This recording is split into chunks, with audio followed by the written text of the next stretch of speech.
देख लोग एगो बात बताओ तनी ठीक बा। लइका सन से तू लो लइका सन के मुंह से केहू ना सुनले होई कबो नु कि हमरा भोजपुरी पसंद ना हो, हमरा भोजपुरी अच्छा ना लागेला।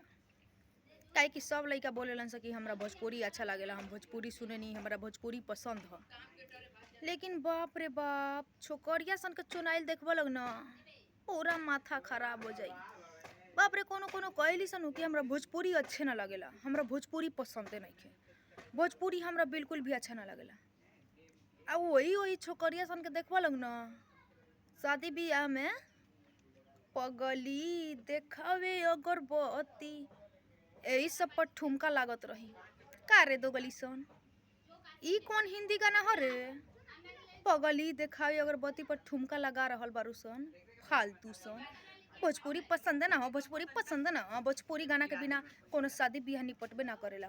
फालतू फदगो बड़ी सन रे, सुधर जा सरे करियकी।